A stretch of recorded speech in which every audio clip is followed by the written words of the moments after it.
Mark, would you just introduce yourself briefly to everybody? Had to start with me, huh, Jeff? You know it, pal. I'm Mark Miller.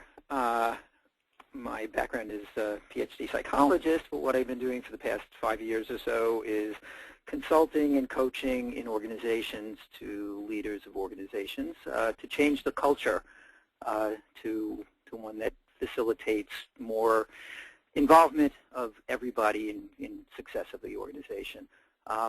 Jeff has recommended that I do this because he knows me from an ABA group that we both. Somehow he feels that I'm not confident enough, and this is part of it. But my background is in doing therapy for many, many years now. I consider myself a coach and an organizational consultant, but sales is not the way I think of myself, and I know that's part of anybody's business. We have to know how to do sales. So I'm here to learn. And Mark did not say the name of his company because Mark is in the midst of changing the name of his company. It was Chief Motivation Officer, but enough people told him that really didn't reflect what he does. It's certainly a part of it. So Mark is in the midst of figuring out a new name for his company, and I'm assuming, Mark, that just like you have at our networking group, that any recommendations from you guys, once you get to know Mark a little better, Mark would love to hear them. That would be fantastic. Unless anybody objects, and you don't have to do that right now, but after the session, if you would email me if you have a problem with this. If you do not have a problem with it, I'd like to have your permission to send everybody each other's email and phone number in case you guys want to call each other in for networking purposes. So anybody that objects to that, just send me a quick email after this session, and if you would rather I don't share your name and contact information with the rest of the group, I can certainly respect that. All right. Maria, you want to introduce yourself now that you're on? Thank you. Thanks for this, Jeff. I'm thrilled to be here, and it's good to meet you all. My name is Maria Guida, and I am a speaking strategist specializing in speaking strategies rooted in theatrical performance. I bring Broadway to business. I help executives speak with poise, passion, and persuasive power of a Broadway actor. Whew. You like that, right, Mark? Can I take that title and use it as my business? No, just kidding. It's very good. Great. Love it. Thank you very much, Maria. Greg, would you like to introduce yourself? Yeah, hi. How's everyone doing? My name is Greg Rath. I work for my father. We're sales reps of heating equipment, HVAC equipment. I got a degree in engineering and physics, and now I'm doing inside sales and tech support. But as of recently, my dad's been having me go out on the road and try and speak with engineers and contractors and basically get into selling the equipment. I'm a rookie. Every single day I don't really know what I'm doing, and I'm just kind of taking it day by day and trying to push along. Got it. Great. And I have to take a moment just to publicly thank Greg. Greg was the first person who registered for this series this time around, and it was supposed to begin, I believe it was November 7th. However, Hurricane Sandy had other ideas, and Greg very kindly said he would wait until now to begin, which gave me time to recover from Hurricane Sandy, as well as have all you good people register also. So thank you very much for your understanding, Greg. It was truly appreciated. Of course. Yep. And finally, Michaela. Okay. Hi, I'm Michaela to the rescue. I used to be a market researcher. Now I'm trying to move into selling market research. The reason I'm here is that on one hand, I have no problem once I work with someone to have them stay on forever and buy more. The problem is, what do I do when I meet someone new, and how do I close a sale and so forth? There are many gaps that I would like to fill at this point. And Jeff, we had the chance to chat a bit before, so that's why I'm here, and I'm happy to meet everybody. Perfect, and we're glad to have you here. Michaela works for a rather large company that I'm doing business with. There's several divisions. One is IntelliSphere, one is HRA Research. They do market research. They do advertising. They put on conferences. They do a lot of different things for various markets, including the pharmaceutical market, doctors, pharmacists, all kinds of cool stuff like that, and I'm very glad to have all of you here. So let's dive right in. We're going to talk a little bit about the mind game, or the inner game of selling, because sales, and Mark, you might like this. Oh, by the way, I'm leaving everybody's phone unmuted. There's a few of us enough on the line that we should not have a problem with talking over each other or noise.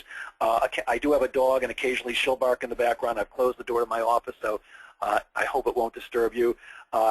If we start talking over each other too much, I'll have to mute everybody, but I'd rather keep it so that we can have a conversation when needed. So if anybody's having too much trouble hearing, then just let me know, and we'll mute everybody.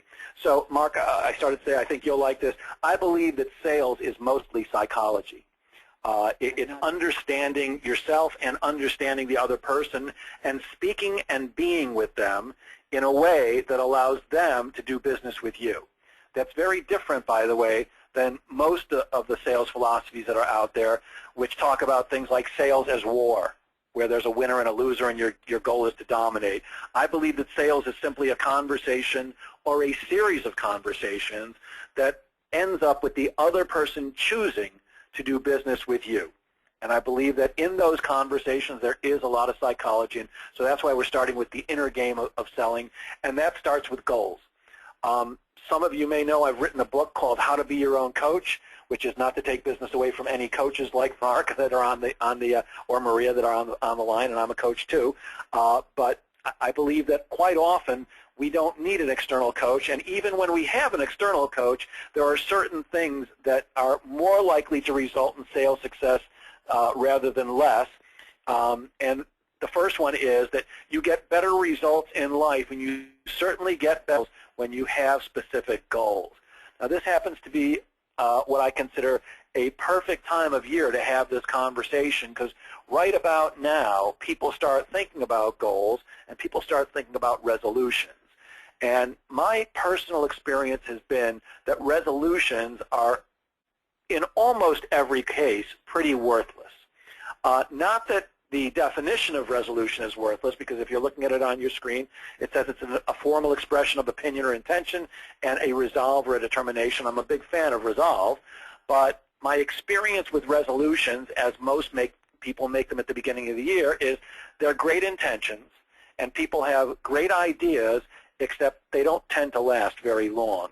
And a perfect example is the fitness industry. The fitness industry, the health club industry, knows that they're going to make just a ton of money in late December and especially early January, because people make a commitment to improve their body. They're going to work out, they're going to diet, they're going to exercise, they're going to do all those great things, and they're going to get a great body. But the fitness industry knows that somewhere between 70 and 80% of all the people who join a health club in January will be gone by February. And the fact is they actually vastly oversell their memberships, which is why if you go to a gym in January, if you've been going there regularly, you may be cursing because there's so many people there that you normally don't see. But by the end of January or early February, it gets back to normal because people don't stick to their resolutions. A goal, on the other hand, is the results or achievement towards which effort is directed, and I believe in being goal-oriented. I'm a big fan of setting goals, and the book I wrote, How to Be Your Own Coach, is not just about setting goals, but also about how to achieve them. And the reason we wrote the book is because there's about 1 million books written about setting goals, but very few about how do you achieve them. And while setting a goal is the first step, it's useless unless you actually get to where you're going, or at least take a good start at it. And the truth is that highly, highly successful people, if you take a look at any of the people in your life that you know who make a lot of money or have a lot of success in life in any other way, they tend to have very big goals. Certainly, the most successful salespeople that I've come into contact with over the last, it's just about 40 years now that I've been in sales, always have very big goals.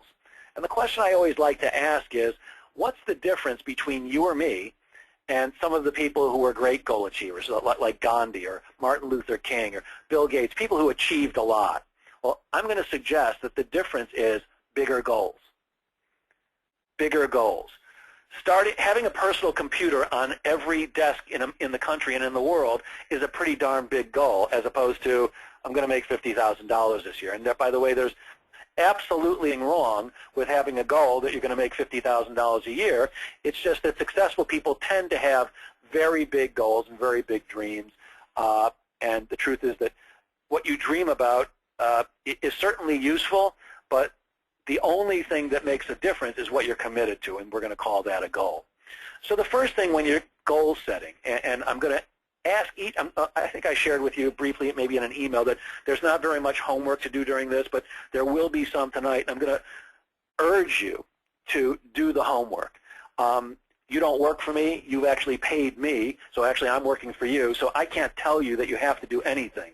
But my experience has been that the people who get the most out of these sessions are when I give you the 1 or 2 assignments during the course of this 90 days, the people who tend to get the most out of it are the people who actually do the homework. So the first thing you have to figure out is, what's my desired outcome? In other words, what is my goal? And typically, when we're talking about selling, the goal is typically a financial goal. Now, if you want, in some future time, we can have a long discussion about the other areas where I feel goal setting is important. But for this conversation, we're going to stick with financial goals because that's what's right for most salespeople. So there are a few things about goals that you need to understand if you're going to have a greater likelihood of achieving them rather than a lesser likelihood. And the first one is your goal needs to be specific. When I say specific, what I mean is, if your goal is, I want to make a lot of money, that's pretty useless. Or I want to be wealthy, another useless goal. Not that it's a bad idea to be wealthy, or not that it's a bad idea to make a lot of money. It's just that whatever you call that universal power, and I don't care whether you call it Jesus or Buddha or God or whatever else you call it, I'm just going to use the term the universe. The universe responds to specifics and doesn't respond to generalities. So in terms of a financial goal, my suggestion is you want to write down a specific amount. In other words, I'm going to make $150,000 this year, or I'm going to make $270,000. Whatever number that is important to you, you should have an exact number. The second thing about the goal is it has to be colorful or vivid, and vivid. Now, with a financial goal, it's a little hard to make it colorful or vivid, so I'm going to use a different example, and then I think you'll see where I'm going. The example I'll give you is many people want a nicer car, especially guys. We seem to be car crazy, and one of my goals is to own a Lamborghini. Now, Lamborghini is about a $200,000 car. I just like the way they look. I've actually never driven in one, but I think they're amazingly sexy and gorgeous, and they're fast and blah, blah, blah. And maybe that's just what happens when you hit 50 years old, which I hit quite a long time ago. But I'm going to own a Lamborghini. I'm going to own a black Lamborghini with saddle interior, the premium sound system, the high-performance shocks. And the more specific and the more colorful you can make it, the more likely you are to visualize the goal, and we'll get to that in a moment, and actually see yourself owning it. So your goals in areas other than financial should be colorful and vivid. The next one is, and you've probably heard this before if you've ever studied goal setting, is your goal is not real unless it's written down. Your goal is not real unless it's written down. So I have a goal-setting worksheet that you can download. If you go to my website, if you haven't been there yet, it's jgsalespro.com, and if you need me to, I can just send you the link to it. But there's a resources page, and actually, you've probably all been there because you had to register on that page. So at the very bottom of that page, there's something that says download the goal-setting worksheet. It shows you the 5 or 6 different areas which I tend to teach people how to set goals in. It asks you a bunch of very specific questions about the goal and helps you kind of solidify your goal-setting exercise for yourself. Now, it may still say, 2008 goal-setting worksheet, but it's the same exact worksheet. It's just, you just have to change the year.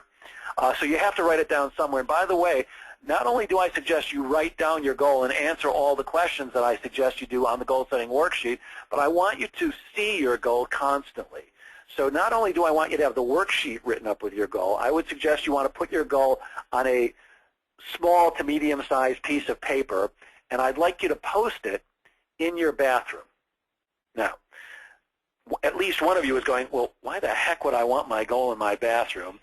Here's the reason. I'd like you to post it right next to your mirror in your bathroom, and the reason for that is, for most of us, the very first place we visit when we wake up in the morning is the bathroom. There are things to do. I want you to stare at your goal for 10 or 15 seconds, very first thing in the morning, so you're implanting your goal in your mind for the day. And again, the bathroom, again, is, for most of us, the very last place we visit before we go to sleep at night. So I want you to also look at your goal just before you go to bed, because what that does is it implants it into your subconscious or your unconscious, and you're more likely to focus on your goal while you're sleeping. The more you can focus on your goal, the more the law of attraction tends to bring it into your life. So it has to be written down, and you should be looking at it often. Now, just looking at it twice a day could be fine. I'd rather that you look at it constantly. I have a board sitting in my office, and I'm staring at it right now, where I have pictures of all my goals, and I have my goals written down, and I can stare at it constantly while I'm talking to you, while I'm talking to prospects and clients, while I'm doing anything. So I think you're far more likely to achieve your goals when they're written down and you stare at them constantly. The thing about goal setting is you have to have a time frame for it. To say, I want to be rich someday is fairly useless, but I'm going to earn $172,000 by December 31st, 2013 is specific. Again, the universe tends to respond to specifics rather than generality, so you have to have a time frame for each of the goals you plan on achieving. Now, one of the things you need to know is people often resist making their goals too specific and setting a time frame because they don't want to be held accountable if things don't go well. In other words, if you don't achieve the goal. So let's just say I'm going to own that black Lamborghini by December 31st, 2013. The tendency for many people is, well, if that doesn't happen, and of course it will, but if it doesn't happen, to beat yourself up. Well, goals aren't there to beat yourself up, and there's no use in beating yourself up over the lack of achievement of a goal. But so people often resist doing that because they're going to beat themselves up. That's not the purpose. It's simply so that you can get excited about it, see it constantly, and have something specific to focus on, because that makes it much more likely to come into your life. The next line says excitement. If you're not excited about your goal, if you don't leap out of bed in the morning thanking the universe that it's another day that you can work towards hitting your goal, excuse me, then your goal is too small, or it's not a true goal of yours. If your goal isn't getting you excited, you need bigger goals. So Sir Edmund Hillary jumped out of bed each day pretty excited to eventually climb Mount Everest. It wasn't just, yeah, I think I'll climb Mount Everest. That would be a pretty good thing to do. So whatever your goal is, especially financially, if it's not big enough to make you excited, then it's not a big enough goal. Another thing about setting goals, especially financial ones, but true for all of them, is it should be a reach, but it should not be out of reality. So, for example, if right now you're making $50,000 a year, and you want to set a goal to make $50 million next year, is it possible? Absolutely, it's possible. Is it likely that you're going to go to from $50,000 this year to $50 million next year? It's a pretty big stretch. So if you came to me and asked for coaching on goal setting, I'd probably recommend some increment between $50,000 and $50 million to get you on your way. You can always adjust your goals as you go.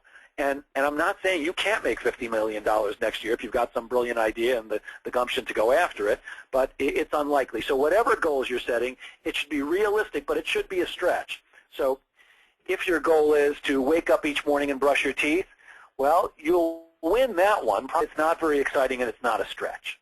So you want something that's going to get you excited and be a stretch, something that you actually have to reach for. The next thing about goal setting is you have to visualize your goals. Now, there's been about a zillion studies on the power of creative visualization. For anybody who's not familiar with that term, visualization is simply seeing the picture in your mind of you already having the goal. And I could quote example after example about why it's important, but I'll just tell you this one briefly. One of the people who I studied when I was very young in my sales career was a guy called Dr. Dennis Waitley. And Dennis Waitley, I believe he's still around. I haven't studied any of his stuff in a long time, but he at one point was a consultant and coach to the U.S. Olympic skiing team.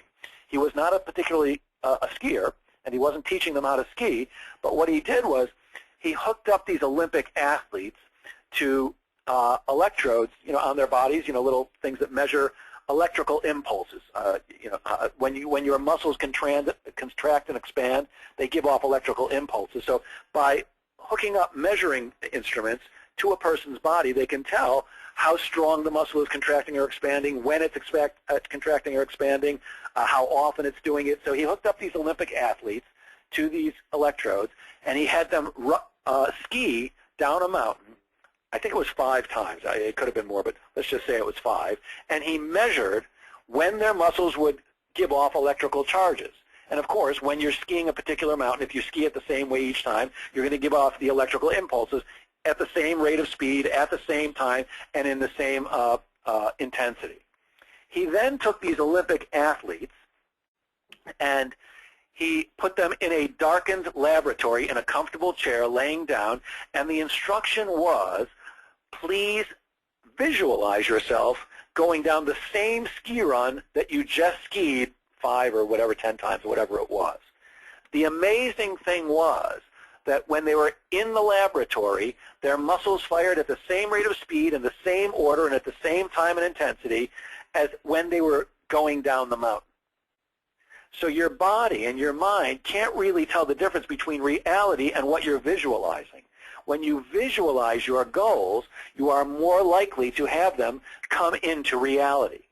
Here's the other thing about visualization. Most of us, when we visualize things as a snapshot, as a picture. So I'll give you another example of mine. I live in a beach house. It's not a fancy beach house. It's a nice little beach house about a block from the ocean. And one of my goals is to own the first house on the beach, because I want to wake up and look out at the waves the moment I open my eye. When I visualize my beach house, I don't just visualize it as a snapshot, I visualize it as a movie, because life is a movie. It's not a snapshot. So I see you guys and a bunch of my friends on the deck in the early evening with people, you know, passing out fancy food, drinks, and there's a band playing, and we can hear the sound of the waves. So when you're visualizing your goal, no matter what it is, I want you to try to visualize it as a movie. I'm seeing that Maria says, and Mark agrees, that you're not motivated by dollars. Well, that's okay. I'm just talking about financial goals here because that's what most salespeople are after. But whatever your goal is, you don't have to be motivated by dollars. And the fact is, after working with salespeople for almost 40 years, notice I emphasize the word most salespeople are highly money motivated. If it's not your biggest motivator, that's fine. I'm assuming that it's at least some motivator, because we all want to at least pay our bills, save money, or whatever you use money for. So I'm not suggesting that money is the most important thing to you or even to me. Wherever it falls in your level of motivation is fine by me. I would suggest, however, that even if money is not your biggest motivator, I would suggest that for this exercise you do set a financial goal, and especially if money is not your biggest motivator, then I would strongly urge you to go to my website and download that goal-setting worksheet and work out not just the financial goal but the other areas. Finally, and this is something I talked about just a little while ago, that the universe does not care what you want. The universe does not care what you dream about. The universe doesn't care what you hope for or wish for. It only cares about what you are committed to. So if your goal is a nice to have, or I want to do this, or I'm dreaming about this, or I'm wishing for that, it's all lovely, except it doesn't really matter as far as I'm concerned in terms of achieving your goals. If you want to achieve your goals, you need to be 100% committed to them. And if you're not, just like if it's not large enough to get you excited, if you're not committed to it, you need a different goal. You need to find something you can be committed to. The next thing in terms of goal achievement, after you've set the goal, is you have to figure out how are you going to get there. So the first thing I want to tell you about that is I believe, and this doesn't make it true, it's just my opinion, and opinions are like rear ends. Everybody's got one and most of them stink. I believe, though, that you, like me, always know the right thing to do.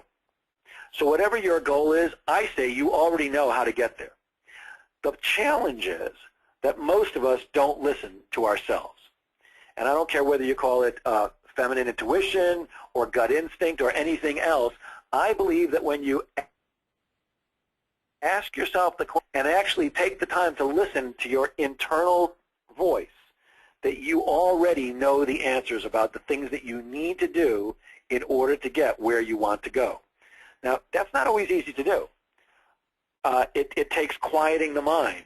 Now, I'm not suggesting you meditate, although I think it's a great thing to do, but I'm not suggesting you have to. But you do need to go to a quiet place when you're working on something like this, like what's my plan for achieving my goals, and ask yourself, how will I achieve my goal? And then just be quiet and listen.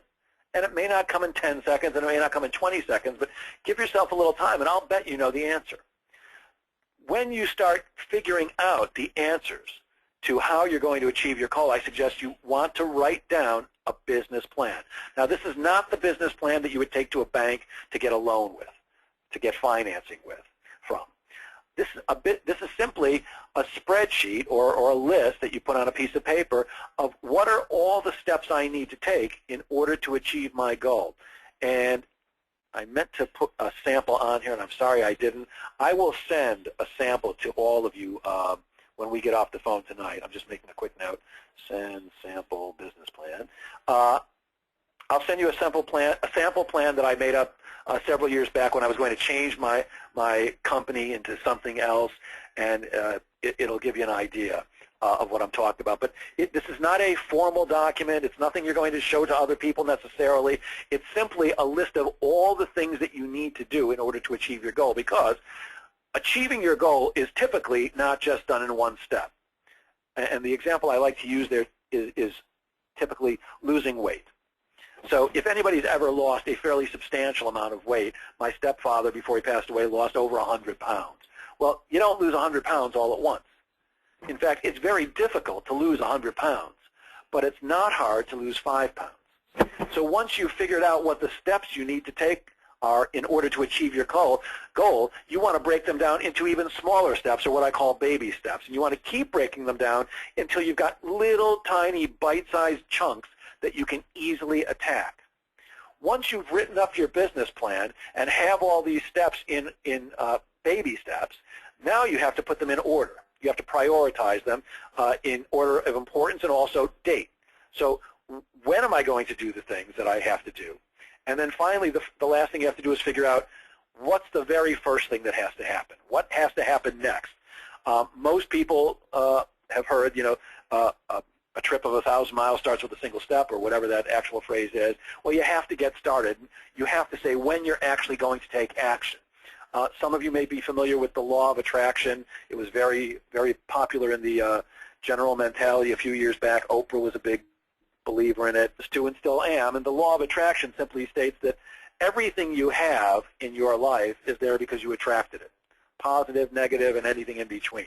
It's there because you attracted it. And there were a lot of books and movies and all kinds of things and seminars that people did about the law of attraction. And the problem with most of them was they didn't tell you everything. What they said was, in order to attract better things into your life, you have to think the right thoughts and feel the right feelings. Now, I believe in both those things. But the most important thing is you have to take action. Nothing happens without massive action. So you're going to write up your business plan, break it down into small steps, put them into the order they have to be done, and you've got to get started. The next thing you have to do in order to achieve your goals is figure out, what am I willing to do in order to either gain pleasure or avoid pain? So this is something I took directly from Tony Robbins, who I'm a big fan of, and if you haven't studied any of Tony Robbins' stuff, I strongly urge you to do so. He's brilliant at what he does. And Tony says that we do everything that we do in life to either gain pleasure or avoid pain, sometimes both. So in order to achieve your goals, if we do everything we do to either gain pleasure or avoid pain or both, if we're going to achieve our goals, then what we need to do is to attach enough pleasure to the gaining of the goal or enough pain to the non-gaining of the goal. So I'll give you an example. Years ago, I was on the beach, and as I like to do, I was standing in the water reading a book. I let the water come up to about my knees, sometimes my waist, and I just stand there and read a book. I love being in the ocean. I love to read, so I'm combining two of my favorite things. This particular day, I was at Fire Island with a bunch of friends who I hung out with for many years, and after getting tired of standing in the water and wanting to go back to my chair, I walked back and sat down, and my friend who was sitting next to me that day, his name is J.D., he said, "I got to tell you something, Jeff. There sure is a lot of you." I had gained a few more pounds than I had wanted to, and it was not pleasant to have a friend point that out to me. And one of the ways I was able to lose weight was to attach enough pleasure in my mind to the gaining of that goal, in other words, the losing of the weight, and enough pain at the same time to the non-gaining of that goal, in other words, staying the same weight. So for me, the pleasure was, well, I'll be more attractive to women, and being a single guy, that's kind of a thing I like to do. Or the pain would be, I'll have friends making fun of me and maybe, making whale noises or stuff like that. So when you can attach enough pain to the non-gaining of your goal, or enough pleasure to the gaining of it, or both, you tend to have a head start, actually a quantum leap towards the achievement of your goal. So you want to, when you're figuring out what your goal is, you want to figure out, how can I attach her to the gaining or non-gaining of my goal? The next thing that's important, and this is where a lot of people fall down, is how do I know if I'm actually making progress? How do I know if these things I'm trying to do are working? And I'm going to suggest that for almost any goal you can think of, if you can't measure it, it's probably not a goal. We tend to not want to measure. And of course, by the way, with financial goals, it's very easy to measure because you can see how much money is coming in or how many deals you're closing. So you want to have a way to measure it. You want to have a way to track it. People tend to not want to measure their goals because they're going to be held accountable. So if you tell the world that you're going to lose 100 pounds and you go to a meeting every week or 2 weeks and weigh yourself in front of a bunch of people, if you haven't lost weight, that feels bad. But it does tell you where you're at. And of course, when you actually do make progress, when you lose that pound or 2 pounds or 5 pounds or whatever it is, it feels great. So for every goal that you're going to set up, you want to set up some system for measuring your progress. Again, not to beat yourself up when you don't make progress, simply to acknowledge, here's where I'm at, applaud yourself when you do make progress, but don't beat yourself up. Simply recommit. I'm a big fan, by the way, of celebrating every little success. So if your goal was to lose 5 pounds this week and you only lost half a pound, rather than beat yourself up for not losing 4.5 more pounds like you said you would, I say celebrate the fact that you did lose half a pound. Or even if you stayed the same but didn't gain weight that week. Look for reasons to celebrate every success because we like celebration, and the more reasons we find to celebrate, the more we're inspired to continue working hard to achieve our goals and work towards more celebration. The next thing about goal achievement is you have to figure out when should you be taking the specific actions that you've written down in your business plan. And here I'm talking about not when should you do it in terms of date, but there are certain times of the day that are better for you to do certain things than others. And by the way, I can't tell you what those times are. You need to know how to do that. Will you teach us how to measure our success? Yes, Maria, absolutely. If you tell me what your goals are, if you write them down and share them with me, I will absolutely help you figure out a way to measure them positively. So what I'm talking about here is really biorhythms. There are certain times of the day when we're more awake and less awake, more alert, less alert, more energetic, less energetic. And unless you're some kind of a robot, you're probably going, oh, yeah, that's actually true for me. And for me, it's person. I'm the type of person that wakes up, jumps out of bed, I'm raring to go. I don't drink coffee. I don't drink caffeine for the most part at all.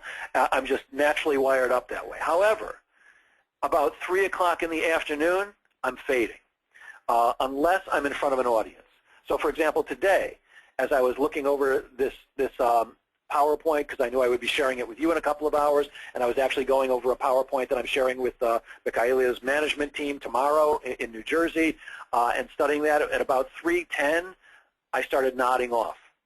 And when I say nodding off, I'm talking about I'm sitting in my chair at my desk, staring at my computer with my neck hanging down, and for all I know, drool coming down my shirt, and actually fell asleep and woke up about 15 minutes later, with a pain in the neck and groggy and what happened here.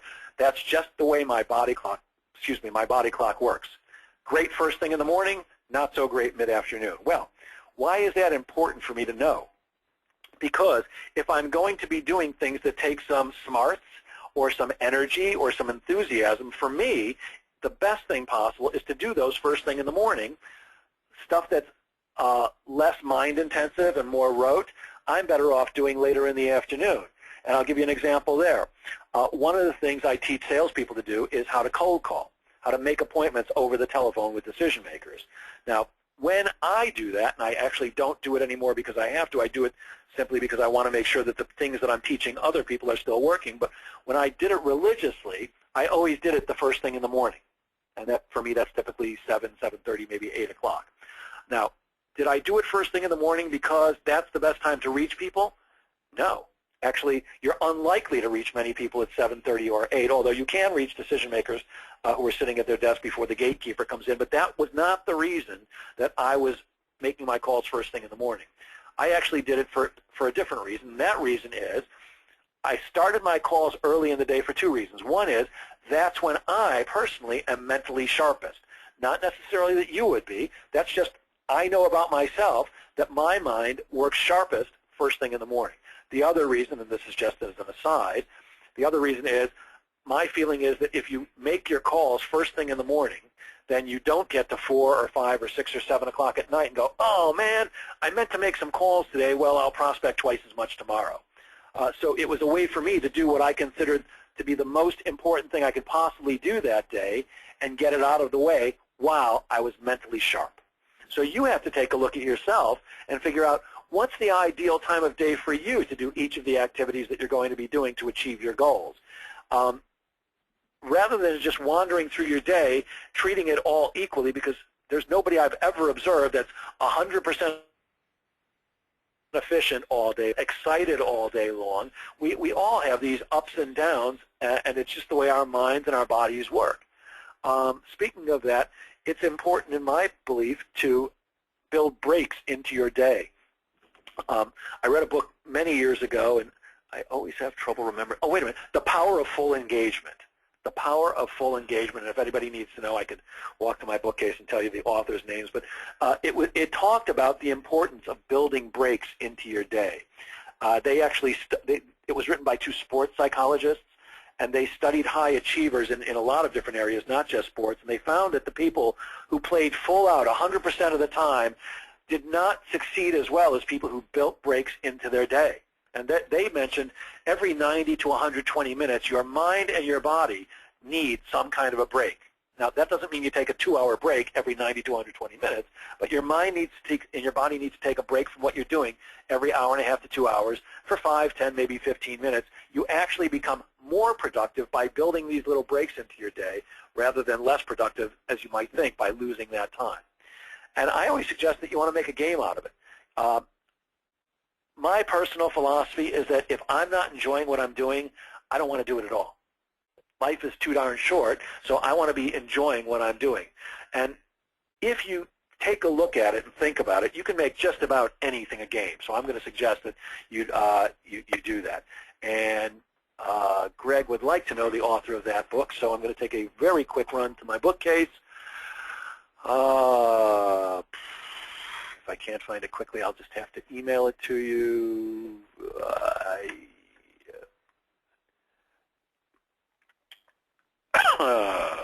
Here we go.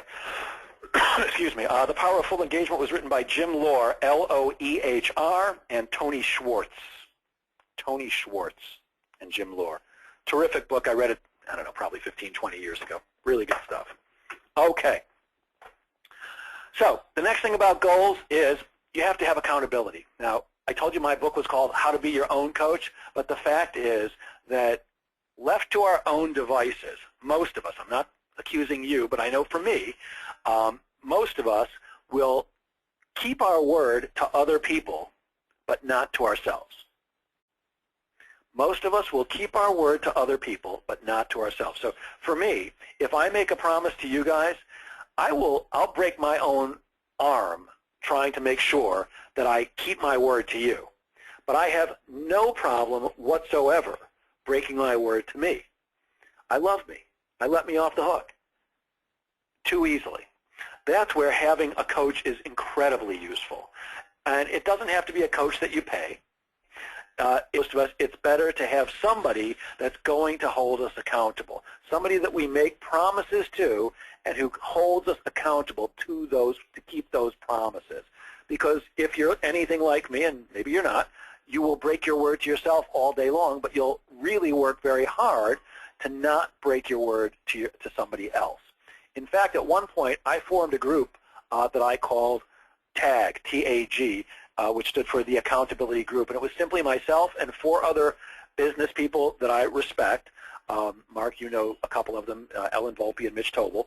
And what we did was every Monday morning we would get on the phone for 25 minutes. So there's 5 of us. We had 5 minutes each, and during those 5 minutes we would make promises to each other. The next week, during our 5 minutes, the first thing we would do was report on, did we keep our promises? And if we did, how we celebrated, if not, why we didn't. And the rest of us would applaud if that we kept our promises, and we'd beat the heck out of each other if we didn't. Now, when I say beat the heck out of each other, we weren't swearing and making ourselves feel like crap, but the point was to let people know that your word makes a difference to somebody else. I tell you, it worked really wonderfully for about a year until we became all too friendly and we started letting each other off too easily, and at that point I dropped out of the group. But you do want to find somebody that you can make promises to, whether it's a financial goal or any other goal. The more public you can make it in general, the better off you are. Because promising yourself that you're going to lose 100 pounds is not the same as putting it on Facebook and telling the world and having people who you have to report to each week or every 2 weeks. The only thing I'll say about picking a coach is that it's usually, not that this is impossible, but it's usually not useful to have somebody who loves you too much, like a relative, a husband, wife, your kids, anybody who loves you too much, because they will tend to let you off the hook. If you're looking at the PowerPoint, you can see the drill sergeant from Platoon up there. You don't necessarily need somebody who's going to scream in your face like that guy, and he was brilliant at it. But you do want somebody who's going to, give you a bit of a hard time when you don't do what you say you're going to do, because sometimes we all need, pardon my French, a kick in the ass. Sometimes we all need somebody to say, hey, you told me you were going to do this. Can I depend on you or not? So choose your coach wisely. And the quote from Finding Nemo, well, that has to do with getting started and just keeping going. If you saw the movie Finding Nemo, at one point he loses the address to where he has to go, and they have to, these 2 fish have to swim down into some very dark ocean, into the depths of the ocean, and the clownfish, the little orange one, is afraid. And the blue one is keep swimming, swimming, swimming. Sometimes that's all you need to do is just keep making little progress, bit by bit by bit. I'm seeing I skipped somebody's. Maria, I'm best very early in the morning. I now make calls from 7 to 9 because I was told it's the best time to reach people. What is the best time? Maria, is your question, what is the best time to reach people? Yeah, because I'm confused. I've been trying that for about 3 weeks now, and sometimes I reach biggies, but a lot of times I reach nobody. Yeah, so I actually have a long story about the best time to reach people. I'm not going to bore you guys with it right now, especially since we've only got a half an hour left tonight. But there is no best time to reach people. The end of the story is that there's no best time to reach people. In fact, most of the time we get voicemail or we leave a message with somebody, so it really doesn't matter when you call. The trick is calling consistently.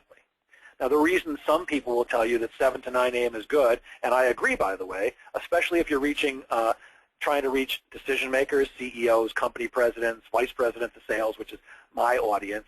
The reason that that's a good time to call them is because the gatekeeper, the bulldog that keeps you and me from getting to the person we want to talk to, comes in at 9 and leaves at 5.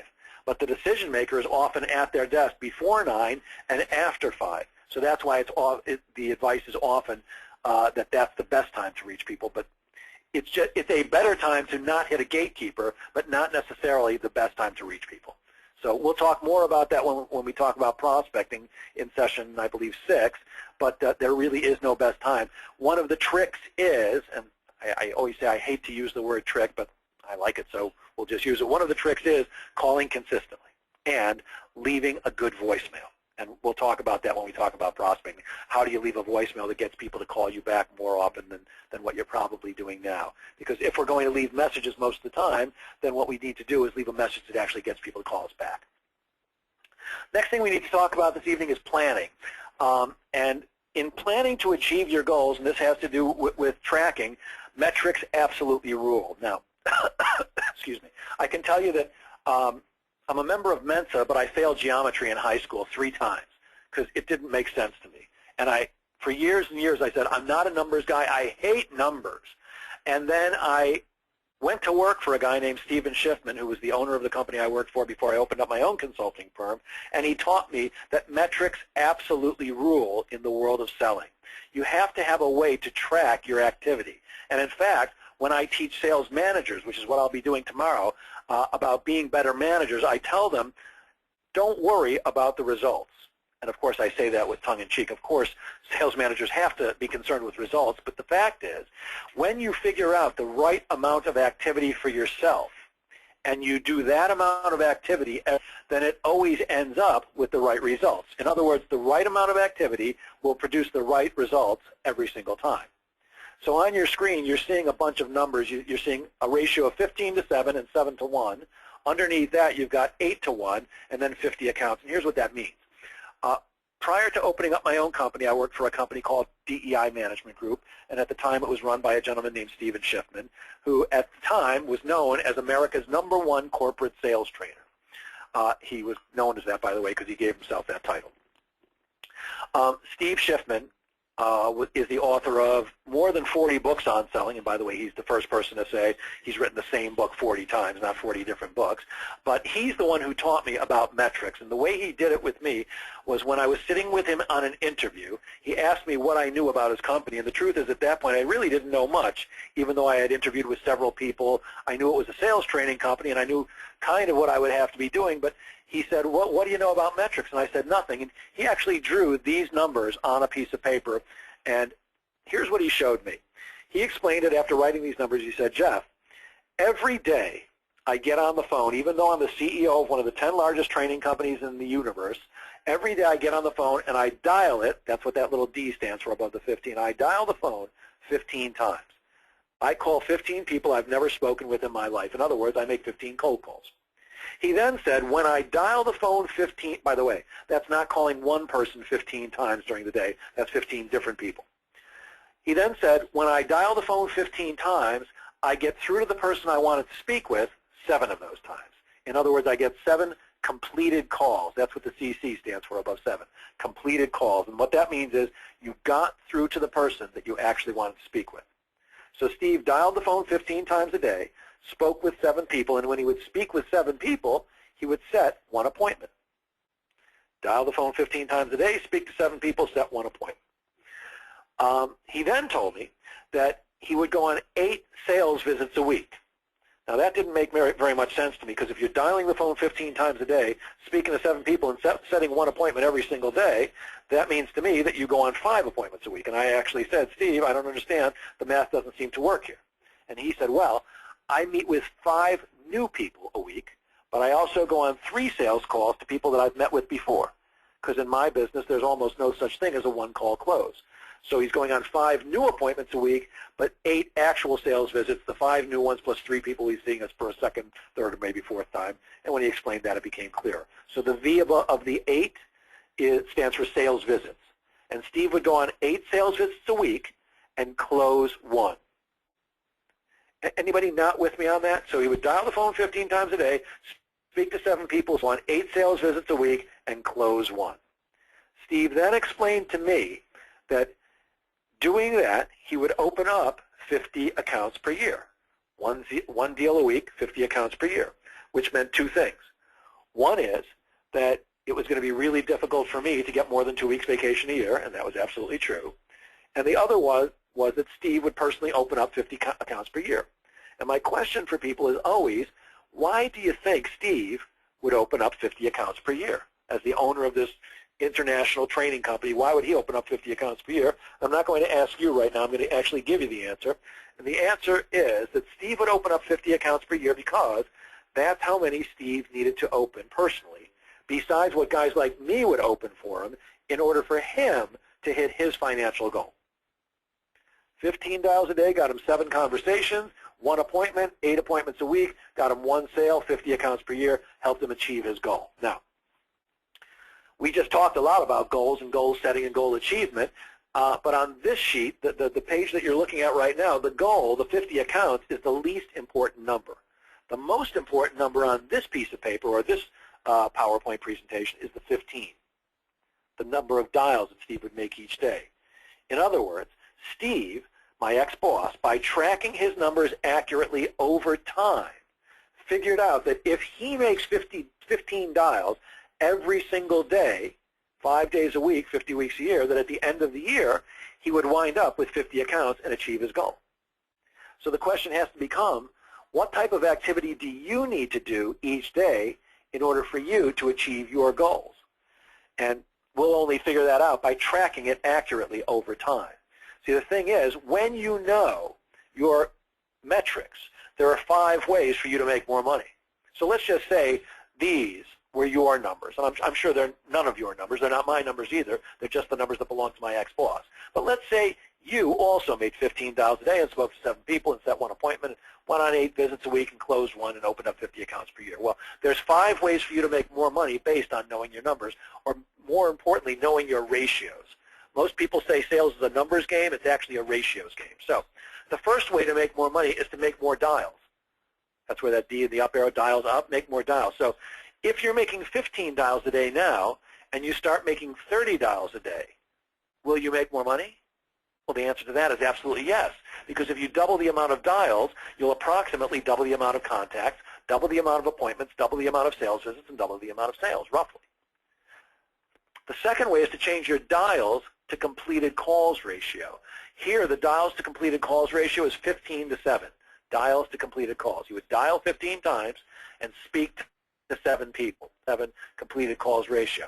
How do you make money by improving that? Well, if you can change the 15 to 7 and make it 15 to 8, so you're making the same amount of dials, but you're getting through to more people, will you make more money? Well, yes, because if you speak with more people, you'll set more appointments, go on more sales visits, close more business.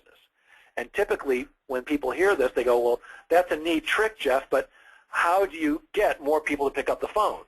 And when we talk about prospecting, I'll share a couple of ways. One is to get better at getting past the gatekeeper. The other way is to get better at leaving voicemails to get people to return your call. And we'll definitely cover those in session 6. The third way to make more money with metrics is to change your completed calls to appointments ratio.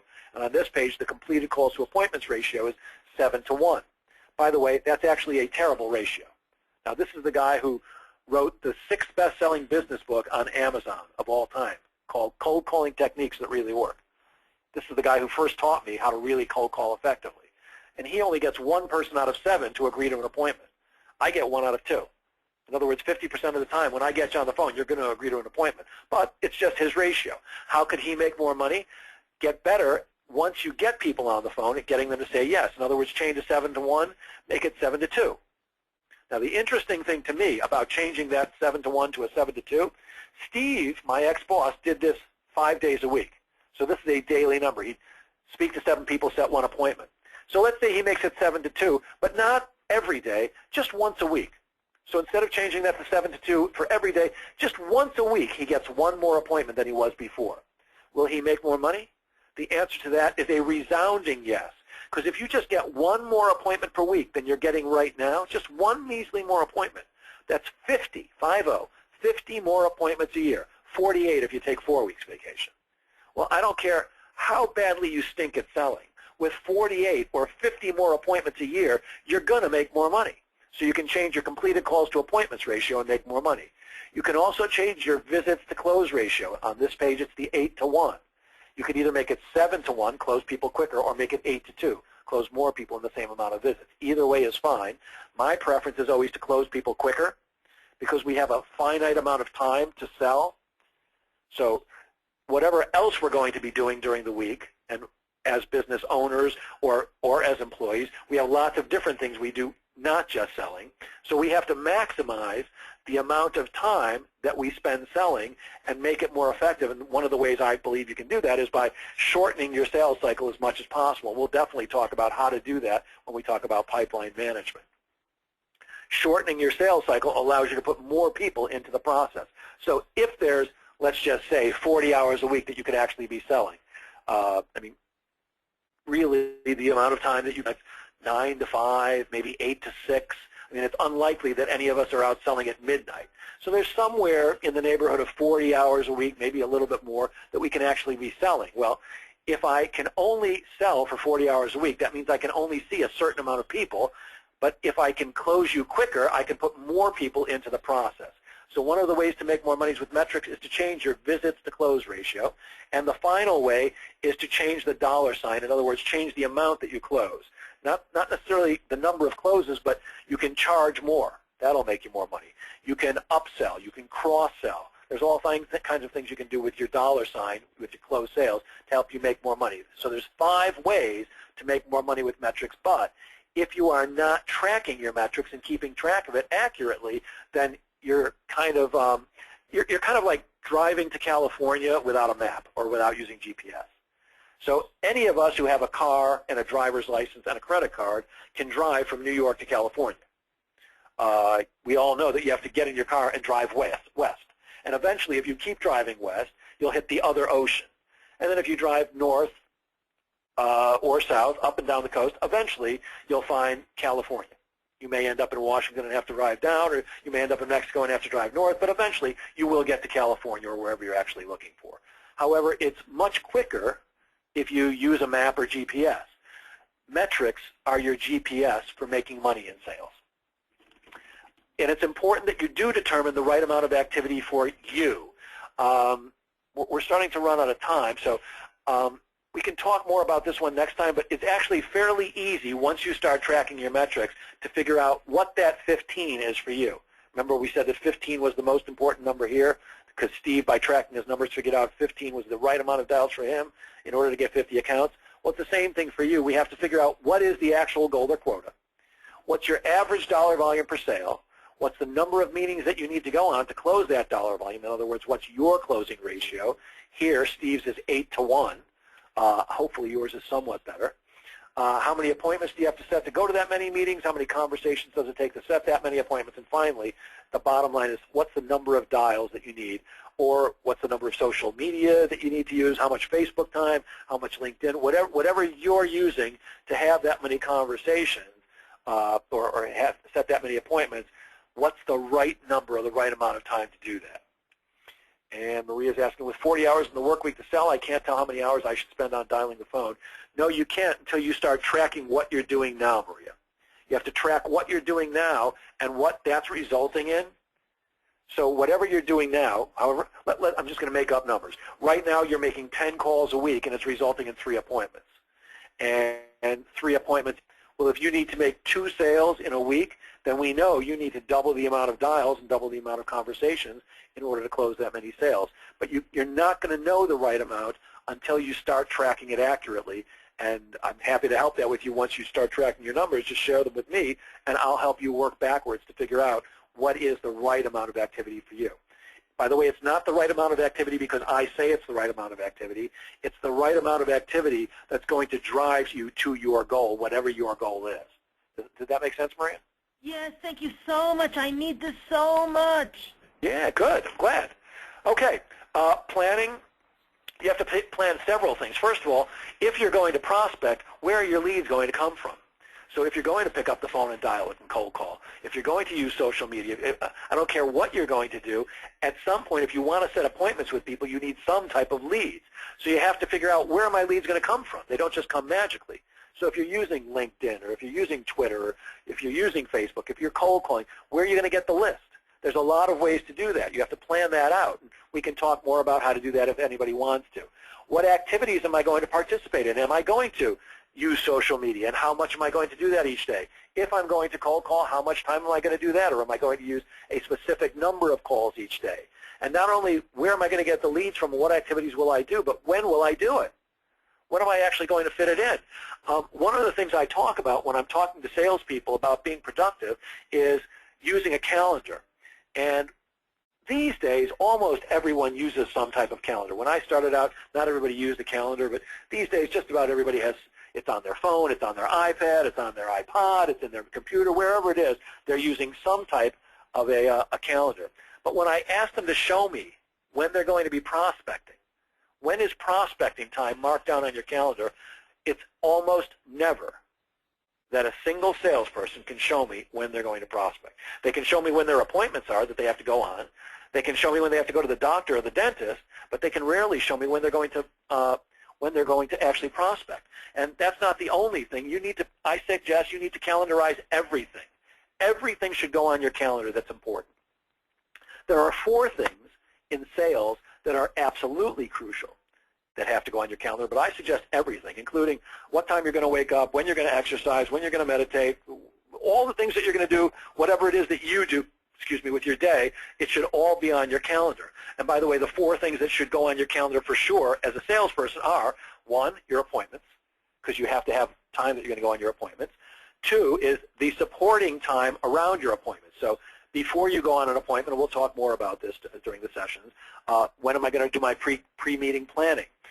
When am I going to do my post-meeting follow-up? If I've got to write a proposal, when's that going to take? My appointments, the supporting time around appointments. The 3rd thing is the personal things that as salespeople we often do during the day that are not sales related, but we know we're going to do them anyways. For example, go get a haircut, go to the doctor, go pick up your dry cleaning. As business owners especially, and as salespeople, especially outside salespeople, we often do these things. I'm not saying you should not be a human. I'm not saying you should never, ever do personal stuff, although I'm a big fan of using prime selling time for selling. But look, my point here is be honest with yourself about where your time is going to go. For example, once every 4 or 5, maybe 6 weeks, I go get a haircut. It takes 10 minutes to get to the place, 10 minutes to get my haircut, and 10 minutes to get back.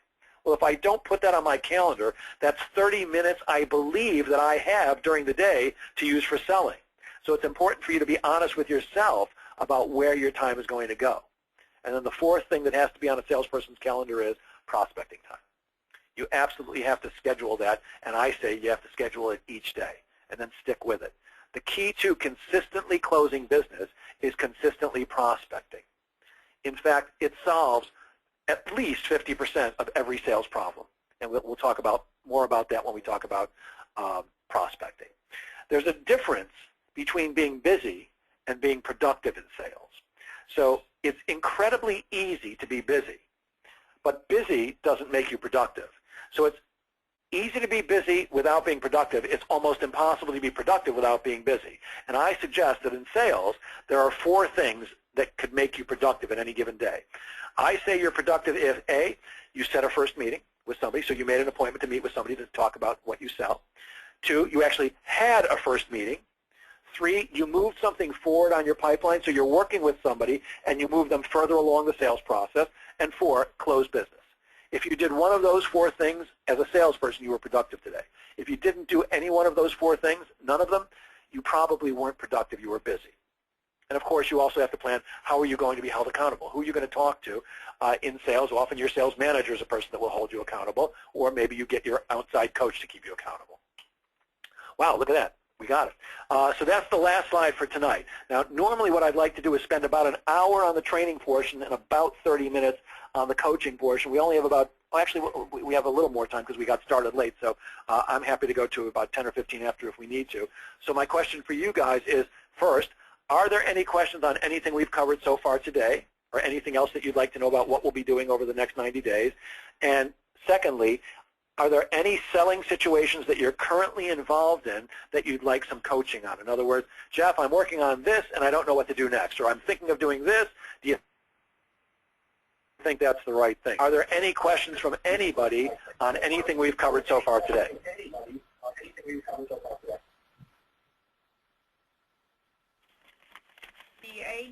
The number 8 of visits, this is Nicola.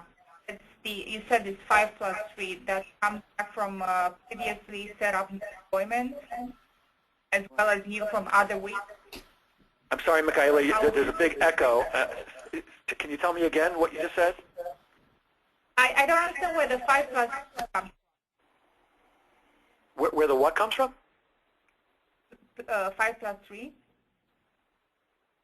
in 8. I'm sorry. On this page? Yeah, whichever one that talks about the weekly visits, the sales visit, right. That 8. Yes. Right. That 8 consists of a few newly set up appointment visits plus Yes. a few old appointments. How did you figure that 3 plus 5? Or I got where it. is Okay, coming thank from? you. I'm sorry, there was a bad echo and I didn't understand it before, but now I've got you completely. So remember, this is my ex-boss, Steve, talking to me, and he said, every day I'll dial the phone 15 times, I'll speak to 7 people, I'll set 1 appointment. So he's setting 1 appointment a day, 5 days a week. That's 5 new appointments every week. Yes? You with me? Oh, Kyla? yes. Uh-huh. Okay. Now, Yes. he would actually go on 8 appointments a week, 8 sales visits a week. That's 5 new appointments, plus he would go back to see 3 other people who he had seen before. So let's say I'm trying to sell to you. You and I meet today. Oh. Well, chances are, if this is our first meeting, you're not going to buy from me today. It's probably going to take 2 or 3 meetings before you'll buy from me, maybe even 4 or 5. So he would go on 5 new meetings every week, plus he'd meet with 3 people a week that he had met with previously. Maybe it's a 2nd meeting, a 3rd meeting, a 4th meeting, or a 5th meeting. Because in my business, there's almost no such thing as a one-call close. It's very rare that I walk into somebody's office and say, here's what I've got to offer, here's how much I charge, and they say, sounds great, let me give you a check. Usually I have to meet with people. Right. For me, it's usually 3 times. So for Steve, he would go on 5 new appointments each week plus 3 appointments with people who he had already met with at least once. That's where the 8 comes from. Does that make sense now? Yeah. So 60% of his prospects are moving from the first appointment to the, as you mentioned to us last week, to 25% chance of getting something. I actually don't know what Steve's number was regarding how many went from first appointment to 25%, and that's not the number that's reflected here, and we can't actually tell that by these numbers. We would need to use the pipeline management system to figure that one out. We can't extrapolate that from this information. And I know I'm using data market research person, but we can't figure out how many of his first appointments turn into second appointments from this. All this tells you is that he would go on 8 meetings every week. 5 of them would be brand new, fresh meetings with people he never met with before. 3 of them were people he had met at least once. Jeff? Okay. Jeff? Okay. Thank you. Yes, Maria? That sounds very productive to me. Do you consider that productive? Yes. Anytime you have a sales meeting and things move forward, that's incredibly productive. No, And these numbers. The numbers of this person. Oh, okay. Well, the 15 to 7, that ratio is pretty darn good. And when I teach people how to cold call, that's about what I look for, about a 2-to-1 ratio in the number of dials to the amount of times you get through. The 7-to-1 ratio, the completed calls to appointments, in other words, he spoke to the person he wanted to speak with and got an appointment 1 out of 7 times, that's actually a poor number. And again, this was the guy who wrote the 6th best-selling business book of all time on Amazon about cold calling. 1 out of every 7 times, if he would speak to you on the phone, he would get an appointment. I think that's very low. In fact, when I teach people how to do this, typically the very next day after I teach you, you'll get somewhere between 25 and 35% of the appointments of the people that you speak with to give you appointments. So the first ratio is pretty good. The second one, not very good at all. The 8-to-1, the visits to close ratio, that's about roughly 15%. Depending on your industry, it could be great or it could be terrible. Again, in my industry, that's not a great ratio. He was a very unlikable guy, kind of a genius madman type person.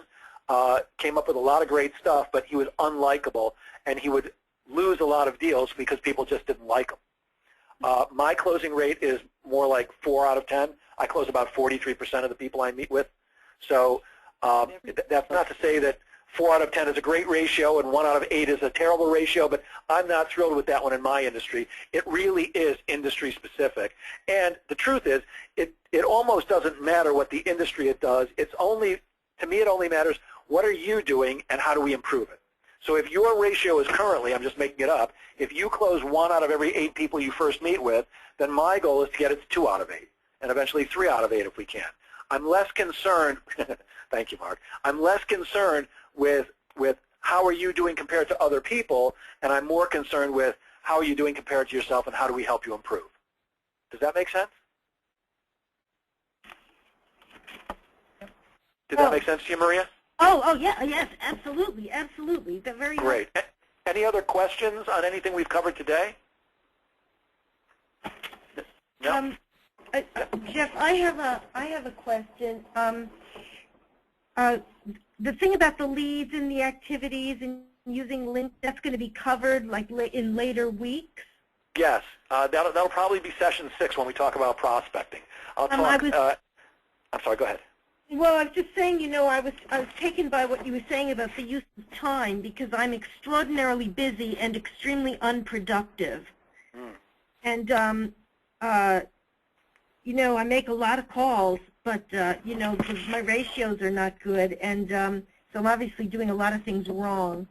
So here's an exercise that you can do, and I often do this when companies bring me in as a consultant, and it's not fun for you. And it's actually not fun for me to analyze it, but it's incredibly productive.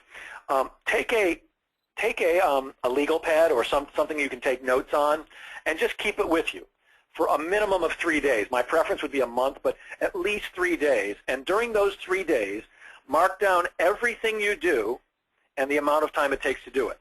And when I say everything, I mean everything. So went to the bathroom, took 10 minutes. Went out and got a cup of coffee, took 15 minutes. Spoke on the phone with my boyfriend, 2 minutes. Actually made some calls that were, you know, to prospect, 20 minutes. I don't care what it is that you're doing. You just need to be completely honest with yourself about what you're doing with your day. And what I find typically is that when people are really honest, and it's very difficult for salespeople to be honest about this, especially when they know that their boss is going to find out. But for yourself, since you know, 2 out of 4 of you are your own boss, 1 of you works for your father, and you don't have to show this to anybody. Just be honest with yourself. What we find is that when you look at all the activities that you do during prime selling time, and prime selling time are the hours that we can actually be selling, when we look at the activities that we do during prime selling time, we usually find that we are wasting a lot of time. We are not being as productive as we could. It's by the way, it's why almost any of the big weight loss companies have you track what you eat for a couple of weeks before you start your diet, because at least having the knowledge of where your time is going or where your calories are coming from gives you a baseline to start with. So if you feel you're not being as productive as you could be, it could be that you're wasting some time, and this exercise should help you find that out. And by the way, you're welcome to share that with me. You know, if you want to send me the information, you and I can go over it together on the phone. So usually you find you're not being as productive as you could be with your time, and or you're just not being effective with your selling, which is what we're going to be working on over the next 6 sessions. that's great. I'm going to do that. I'm going to keep my time. Please do. Is prime selling time 7 to 7 or 9 to 5, or what is prime selling time? Prime selling time are the hours that you can actually be speaking with or meeting. So that's 7 to, I'm sorry. Well, 7 might be a little early because, I mean, it's unlikely that anybody's going to meet with you at 7 o'clock. But I would say to be, look, if you really want to, you know, keep it tight, 9 to 5. But I would say 8 to 6. You can go on appointments at 8 o'clock at night or at 5 o'clock and end up at 6. I mean, it's unlikely that any of us are going on sales calls at 11 or 12 at night unless we're selling to topless bars. Okay. Which I don't know that any of us are, and if you are, I'm happy to go on that sales call with you. But it's probably 9 to 5 or 8 to 6 each day. So that means face-to-face or on the phone? Yeah, the time that you can actually reach prospects. Okay, okay. Whether it's in person or over the phone. So you've got 9 to 5 or 8 to 6, something like that, 5 days a week that I would consider prime selling time. Now, the other thing about prime selling time is if you really want to be productive, then during prime selling time, the only thing you should be doing is selling or prospecting. Everything else should be done after prime selling time. Now, that's not always easy to do, and it takes a lot of discipline, but that would include writing proposals. So if you're listening to me and taking my advice, that means you cannot write a proposal between 8 and 6. You got to write it at 7 o'clock at night or 10 o'clock at night. And you should have heard me also say that I think it's important to take breaks and enjoy your life. So I promise you, I typically don't write proposals at 10 o'clock at night. But I do understand that if I take 20 minutes to write a proposal during the day, that's 20 minutes that I can't be selling or delivering. So you just want to be able. Go ahead. Oh, I'm sorry. When I told you that I'm busy and not productive, I think it's because I'm answering emails, writing proposals, dealing with computer stuff, trying to do social media stuff on LinkedIn, doing all these things that are not really the stuff I'm supposed to be doing during prime selling time, right? Well, Yes and no. Yes, it would be better if you were only sitting in front of prospects or talking to prospects during that time. But in the real world, which is where I live too, I understand that we're probably not going to do all that stuff before or after prime selling time. So the trick, I think, is how do you make each of those activities the most productive they possibly can be, given that you're going to do them during prime selling time, and devoting the right amount of time to each of those activities. So just as an example, if you're using social media, but spending 5 hours a day on it, and it's not producing anything, then you should not be spending 5 hours a day on it. And in my not-so-humble opinion, I can't imagine what you could possibly be doing for 5 hours a day on social media that could possibly pay off. I devote 15 to 20 minutes a day to social media, because that's what I find for me is the right amount of time. So if you're hearing me right, it's not that I don't expect you to do anything except sell during prime in a perfect world. But what you do want to take a look at is, are you wasting any time, and should you be devoting the amount of time you do to those activities, because are they paying off? So to go back to the 5 hours on social media a day, if you're investing 5 hours on social media a day and it's bringing you lead after qualified lead, that may very well be what you should be doing. But if it's not, if you say you're not being productive, if you're not getting the result you want, it means we either have to figure out, are you investing the right amount of time on those things, and are you being as effective at each of those things as you can be? Did that make sense? Thank you, yes. Okay, great. Any other questions or any selling situations that anybody has right now? We're a couple of minutes over, but we started a few minutes late because of the computer problems. So are there any other questions about anything we covered, or does anybody have a selling situation that they're in right now that they'd like some coaching on? I kind of have a selling Hi. situation, Steph. Okay, is that Greg? No, it's Mark. Oh, Mark, Can you hear me sorry. okay? I can, yes. I'm on speaker. I mean, we can do this offline too, maybe tomorrow. But tomorrow's the day I'm meeting with Christine at Advantage. Oh, sure. And you know what that is. And obviously I have to have a plan. What am I presenting? What am I talking about? What's the focus of that conversation? Got it, okay. Yeah. Perfect. So, I mean, something that you made clear is that, it's good to plan before. I've gone on a lot of meetings with people, and it's been a chit-chat kind of thing. So, Yep. there it is. Okay. Okay, so just for everybody else, Mark and I know each other well. We're in a networking group together. That's how we first met. Actually, no, wait, we met some other way, and did I introduce you to the group? I don't know. But anyways, Mark, one of the things Mark does, among others, is he administers assessment tests, the DISC assessment, and I'm working with a payroll company called Advantage, and they asked me for somebody who administers assessments, and I referred them to Mark. Mark did a little bit of work for them, but feels that there's more available, as do I. There's more things that he can bring to the table that will help them, and they've got the money to pay for it. And I strongly urged Mark to set an appointment with the owner of the company. Mark is unable to get in front of the owner of the company, but he is able to get in front of the owner's kind of right hand. Her title is administrative assistant. She's more than that, but she's not a final decision maker, but this is a good first step. So your question is, what do you do tomorrow in the meeting, yes? Yes. So Yeah. that's what we're going to be covering, probably over 3 sessions, starting 2 sessions from now. But very briefly, just so that you have a plan for tomorrow, is you want to get in there and you want to have a little chit-chat first. Right.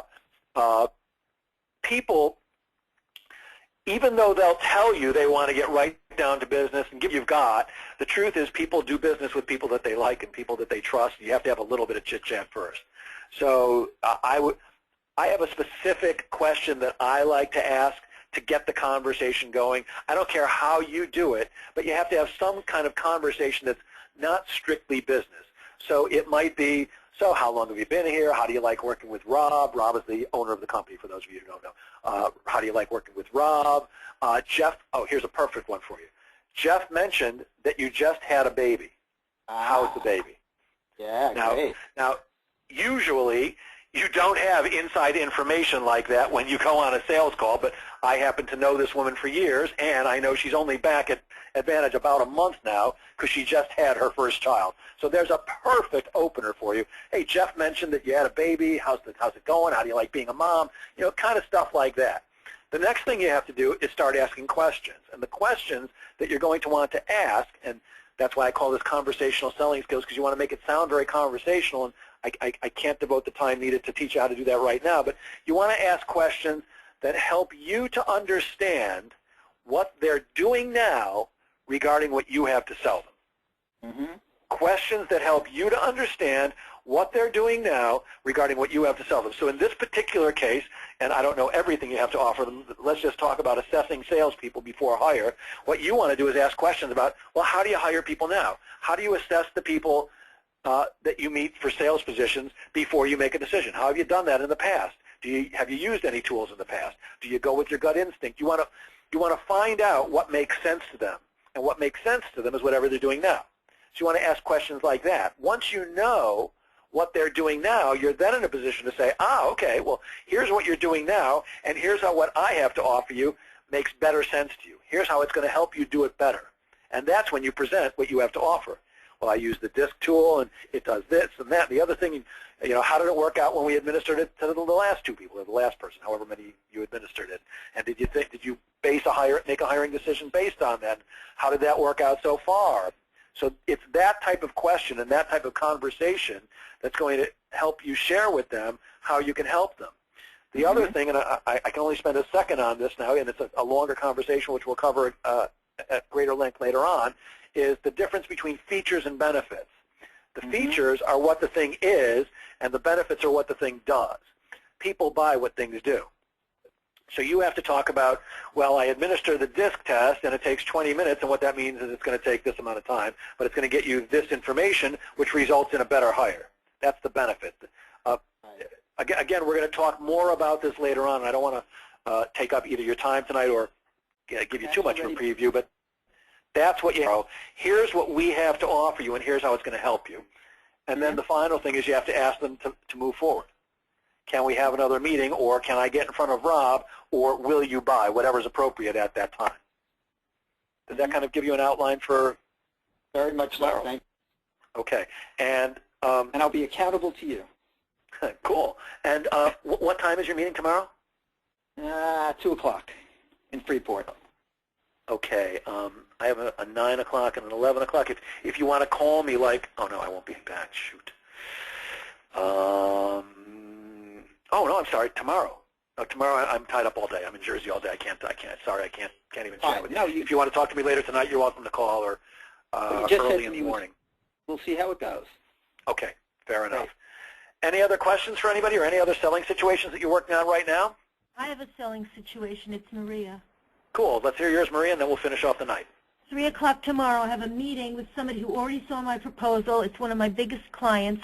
It's a new line manager, another line manager I've never done something before for. And they got the proposal. They raised he said he and his boss, well, his boss had raised his eyebrows at the price, and they knew somebody else I coached there years ago. So I need to go in there and convince them of the benefits and convince them that it's worth it. So I'm not really sure how to sell it. It's the proposal was good. I think the proposal is right on, and they're not completely sold on the success I had with somebody else who was in a related department, although I had great success with many others in that company and can give them names and other line managers who are happy with my work. Okay, so it sounds like there are two issues going on. One is they think the price is too high. Yeah. And the other one is they're not convinced that you are effective. I guess they're not convinced. Yeah, I guess they're not convinced because there's someone that I trained years ago feels they're not loving, and she probably didn't keep up with the work or whatever. This was years ago, and so I can't. I can't be held responsible. I feel for the fact that they're not loving what she does now. She's still a valuable player there, but yeah, you're right. It's the price, and I guess they're not convinced that it's going to be enough return on their investment. Okay, so the first thing is they're not going to be interested in any conversation that sounds like, well, I can't be held accountable for she didn't do the work. Even though that's true, and I completely understand what you're saying, they're not going to want to hear that. What they are going to want to hear is that you are completely accountable for everything that you do, and you're going to make sure that they're thrilled and ecstatic by the time they're done. Now, regarding price, a function of seeing enough value. So if they give you a hard time about the price, it means one of two things. Either they truly don't have the money in their budget and they just can't get it no matter what, or they've got the money but they don't think you're worth it. If they really don't have the money in the budget, there's absolutely nothing you can do, nothing I can do, or nothing any salesperson can do, because if they don't have the money, they don't have the money. So we can't deal with that. We can only deal with they don't see the value. And that goes back to features and benefits. So you have to be able to clearly express to them, based on your knowledge of what they're looking for, what your program is going to give them. So I'll just give you a quick example. You live in the city, right, Maria? I'm in Riverdale. Okay. Do you have a car? No. You don't have a car. Okay. Mark, you drive a car, yes? Sure. And does your car have tires? I think so. Did you buy your car because it had tires? Huh? Did you buy your car because it had tires? Heard you do this. It's very good. Yeah. No, I didn't. Of course not. I Mark would not have variety. purchased a car if it didn't have tires, but Mark did not buy a car because it has tires. Tires are a feature of a car. Mark, would you explain to Maria why you got a car? To take me from one place to another without using public transportation. Correct. The benefit, Maria, of owning, leasing, or renting an automobile of any type is it takes you where you want to go. It takes you from point A to point B without having to do anything else like walk or ride a bicycle or take a helicopter or anything else. So do you see the difference between the feature and the benefit? The feature is what something is or has, the tires or the steering wheel or the seats or the radio. The benefit is what it does. What it does is what people buy. Mark bought a car or leased a car or rented a car because it takes him from point A to point B, not because it has tires.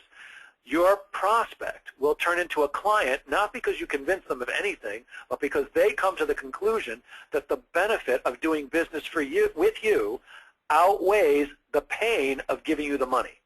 Well, can I So state what the benefits are? Can I tell them that they'll be more efficient and that she'll enhance her professional image and her relationships with her colleagues and clients will be smoother?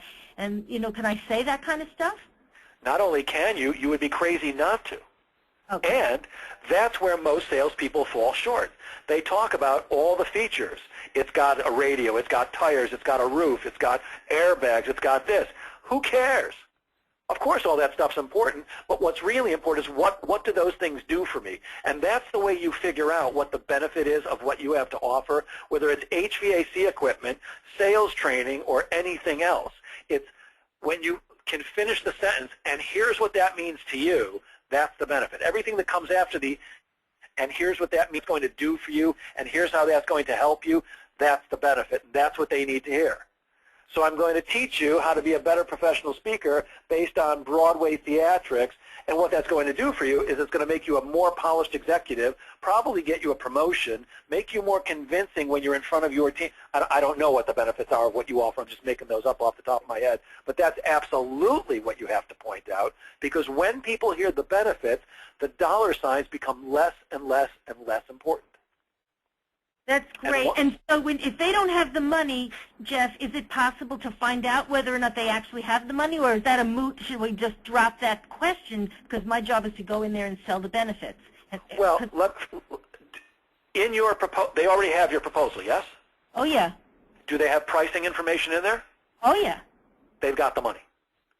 They would not be meeting with you tomorrow unless they had the money. Oh. Now, they may tell you they don't have the money, but there's no... You've already met with these people before, right? Well, I've spoken to him on the phone a couple of times. I didn't actually meet him face-to-face. Okay, and tomorrow you're meeting face-to-face? Yeah. Good, perfect. I'm a big fan of meeting face-to-face, especially in a proposal meeting. But so this person has already given you some of his valuable time more than once on the telephone. Now he's giving you more of his valuable time face-to-face. Do you think he's doing that because he? Do you think he's doing that because he can't afford what you have? Okay, yes, yeah. And I'm being facetious here. He's doing this because he can't afford it. He just needs to be helped to come to the right decision. Right, and his boss is in on this meeting. I'm meeting with him and his boss. Yeah, and is his boss a client of yours already? No, these are two people I've never met in this organization. Is there anybody in the organization that loves what you do? Oh, yeah. Do you have testimonials from them in writing? Great. So I would certainly bring those. And kind of as an aside, go, it didn't occur to me before to include this with the proposal, but here's some testimonials from some of the people in your company. I thought you might be interested in those. Even better, and I don't know that this is possible at this point, is invite one of your happy customers from that company to come to the meeting with you so that they can say nice things about you. Because when you and I say nice things about us, it's one thing, but when somebody else, especially somebody in their company, comes in and says, oh my God, you've got to use Maria. She is the greatest. She helped me do blah, blah, blah, blah, blah. They're done. It's all over. They won't feel that I've taken a real liberty by trying to drag somebody into the meeting who they didn't invite? Well, what's the downside? So you bring somebody in and they go, hey, we didn't tell you could bring this person, except this person now raves about you and says, wow, let me tell you why you've got to use Maria. Well, why would they be upset about that? So if they say that that's the reason that they've decided not to do business, I would say to them, oh, okay, well, thank you. You're full of shit and have a great day. Pardon my French. But they're not going to not do business with you just because you invited somebody in from their company who's happy with you. In fact, it's one of my favorite techniques, having a happy customer sell the prospect for me. So I would, if it's possible, I would absolutely do that. At the very least, I would show them some written testimonials from people inside their company who say great things about you. And short of more written testimonials, can I give them names of references who I know will give me a good word? You can, but I'd hesitate to do that unless they ask. Inside their company is one thing. These are people that they know and trust. Outside the company, it's anybody. It's kind of no, like, I meant inside the company. Oh, inside the company, absolutely. Anybody who will say nice things about you that works for the same company that they do, I say is a positive. So it's kind of like it's like when people ask you for references, it's about the stupidest thing they could possibly do, because Maria, if you say to me, hey, Jeff, I'd love to use you, but, I got to get some references. Do you really think I'm going to get bad references for you? No. You're going to speak to my mother. You're going to speak to the people that love me the most. But inside the company, that's a powerful reference. And well, one they should trust. Should I hand it to them on a piece of paper? These are the people I suggest that, you talk to if you'd like some more information about what I've done. No, I would not. I would give them written testimonials that you've already got, or I would bring somebody with me. But rather than tell them, well, if you need more, here are the people you can contact, what you're doing is you're giving them an out. There's no way they're going to make a decision tomorrow if you tell them, well, here's some more people you can speak to, because what they're going to say is, okay, well, we're going to talk to them. We'll get back to you. I'd rather not give that unless they say, well, is there anybody else we can talk to, in which case then I would say, sure. Does that help, Maria? Yeah, a lot. I'm going to get on the email and try to get somebody in that meeting with me tomorrow. Good. Please do me a favor and email me after tomorrow. Let me know how it goes, and you too, Mark. Please let me know how your meeting with Advantage goes. We've run out of time. It's 20 after 7, and normally we will stop right around 7 o'clock, but we started late, so we went a little late tonight. I don't want to get boring, but I will be doing this at the end of every session. I thank you very much for your time and attention. I consider it an honor.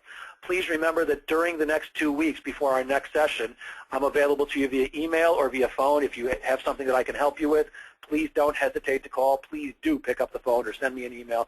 I'm very responsive. If I don't get back to you within 24 hours of a phone call or an email, something's wrong.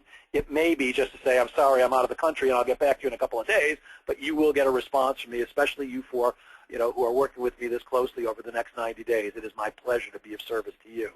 I will send you the link within 24 hours of this recording, so you'll be able to go over it again on your own. I have a business plan as soon as we hang up within about 5 minutes. And the only other thing I have to say tonight is thank you so much and have a great 2 weeks. Mark Miller, when is our next class? Will it always be on Tuesday evening? It will always be on Tuesday evenings, just so you can plan your calendar. The Tuesday, 2 weeks from now, is New Year's Day, so we skipped a week. The next one is on the 8th. If I did not send you guys the calendar, I apologize. I will send that to you with the sample business plan when we get off the phone tonight. So the next one will be 3 weeks away. The rest of them will only be 2 weeks apart.